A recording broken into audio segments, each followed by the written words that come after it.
Bismillah.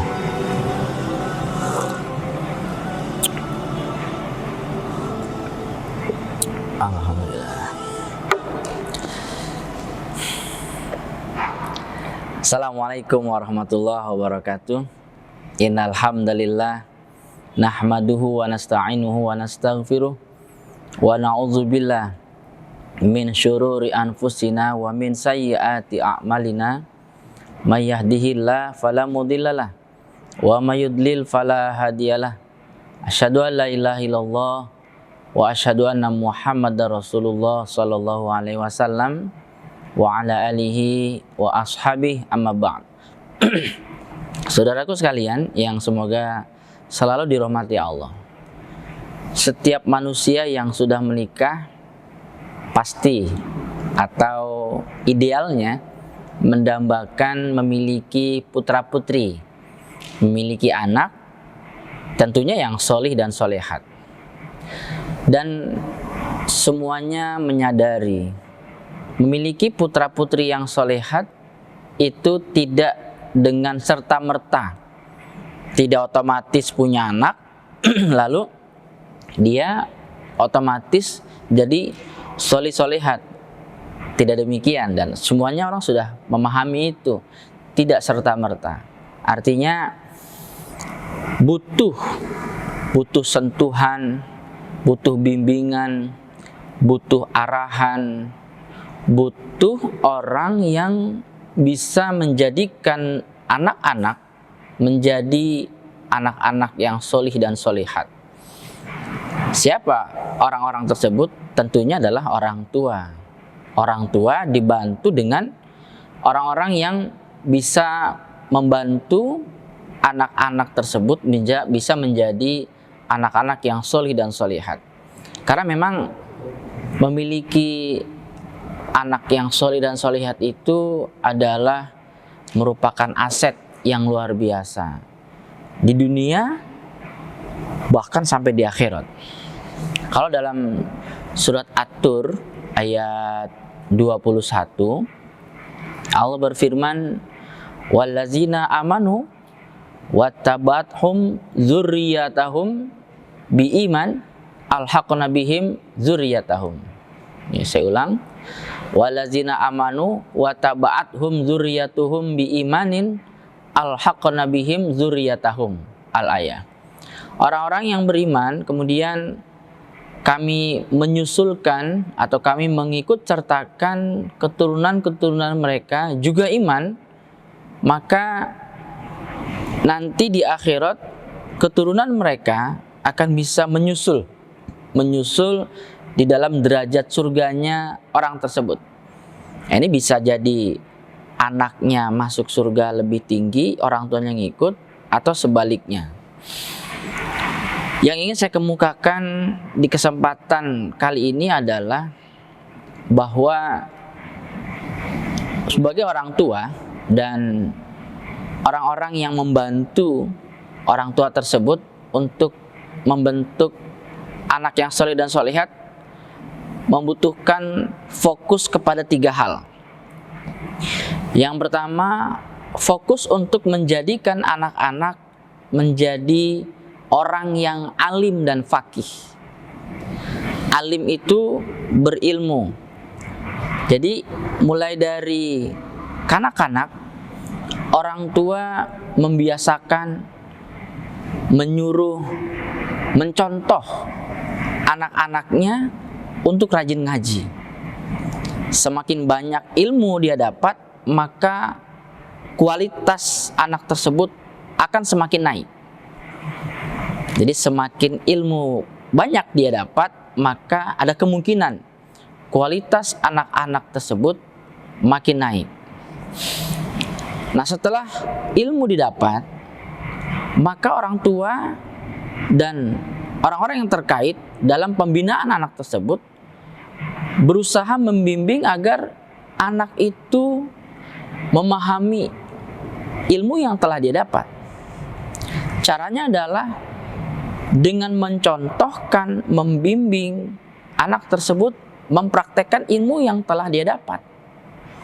Karena syarat, ya, salah satu syarat untuk bisa mendapatkan hikmah atau kefahaman dari ilmu yang telah didapat adalah dengan mempraktekkan ilmu tersebut. Di samping itu, orang tuanya tidak pernah berhenti berdoa kepada Allah. Terus menerus berdoa kepada Allah, dan orang tuanya meminta kepada guru anak-anaknya, guru-guru dari anaknya untuk juga ikut mendoakan agar anaknya menjadi anak yang alim dan faqih. Menjadi anak yang alim dan faqih, yaitu berilmu dan bisa mempraktekkan ilmu yang telah dia dapat. Karena alim dan faqih ini tidak bisa dipisahkan. Tidak bisa alim saja, tapi faqihnya tidak bisa. Ini akan membahayakan. Ada ancaman bahkan. Allah berfirman dalam surat Shaf, kabura maqtan indallah antaqulu ma la taf'alun. Besar dosanya di sisi Allah apabila kalian mengatakan sesuatu yang tidak kalian praktekkan. Hanya bisa bicara saja tapi tidak dipraktekkan. Nah, ini bahaya. Jadi tidak bisa alim saja, pinter saja, tahu saja, nggak bisa. Harus alim dan faqih. Karena ketika ini terjadi satu rangkaian antara alim dan faqih, berarti sudah komplit, ya, sudah komplit. Itu fokus yang pertama.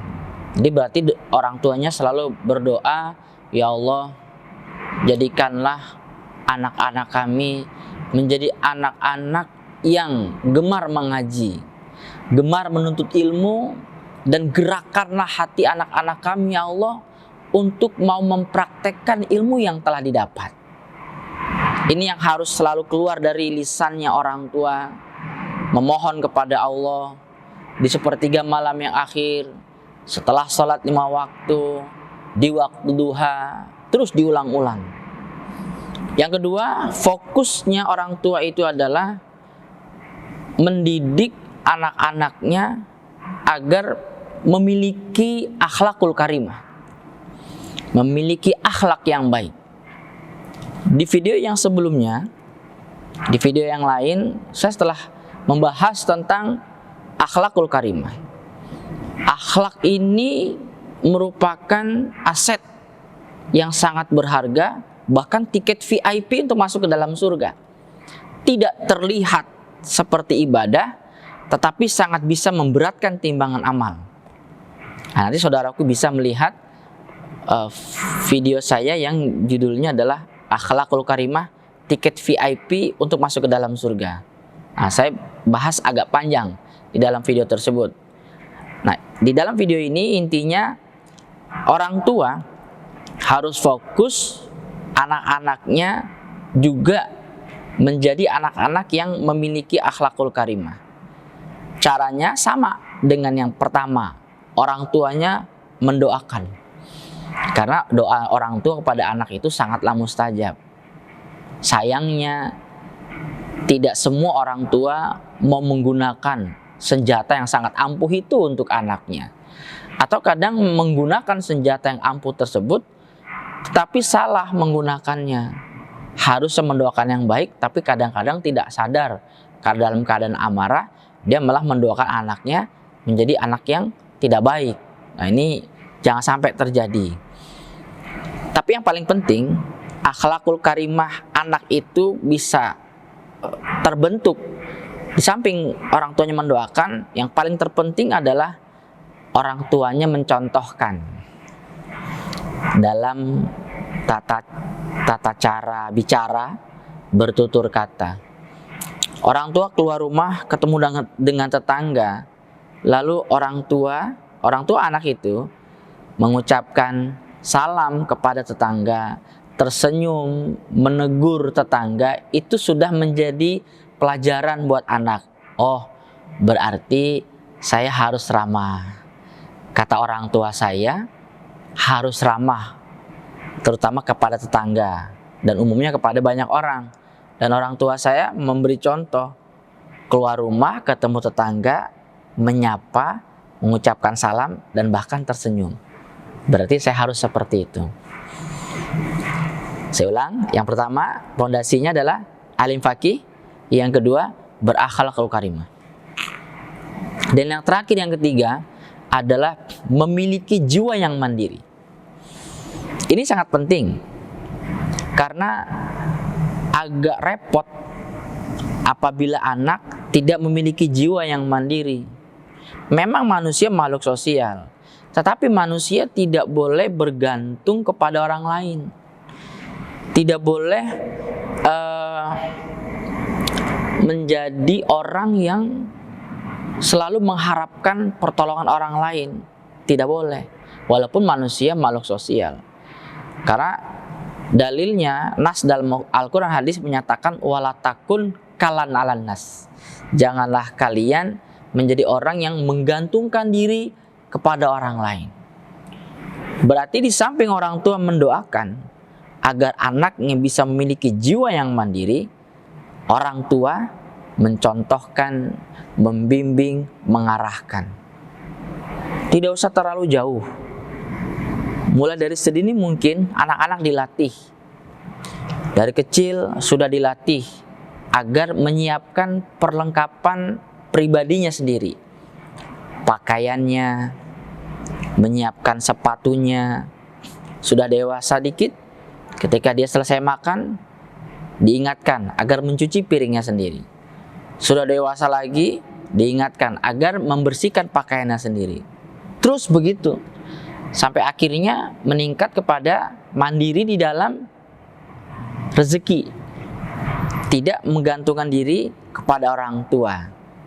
Nah, ketika ini sudah terjadi, Allah mengqadarkan, Allah memberikan, Allah paring, anak-anak bisa meraih trisukses, alim faqih, berakhlakul karimah, dan memiliki jiwa yang mandiri, yang merupakan pondasi yang sangat penting untuk membangun atau membentuk karakter-karakter selanjutnya.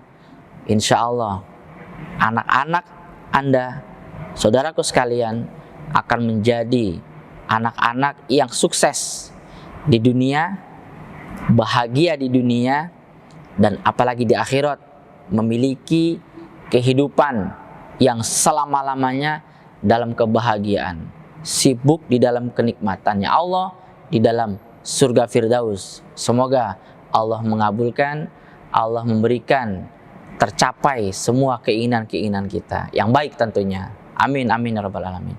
Demikian, semoga bermanfaat. Mohon maaf atas segala kekurangan. Assalamualaikum warahmatullahi wabarakatuh.